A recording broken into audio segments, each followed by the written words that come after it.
Narito ang balita mula sa GMA Integrated News.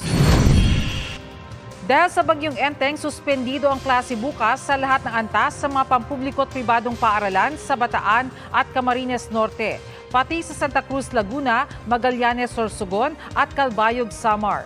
Naunang nag-anunsyo ng class suspension on all levels sa Cavite, Northern Samar, Naga sa Camarines Sur, Sorsogon City at Bulusan, Sorsogon.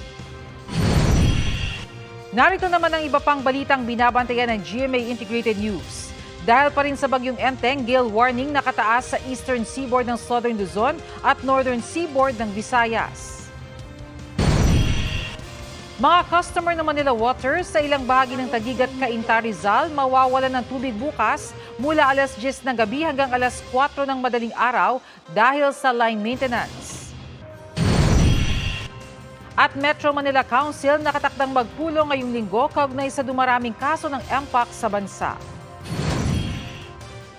Para sa mas malaking misyon at mas malawak na paglilingkod sa bayan, ako po si Bernadette Reyes ng GMA Integrated News, ang News Authority ng Pilipino.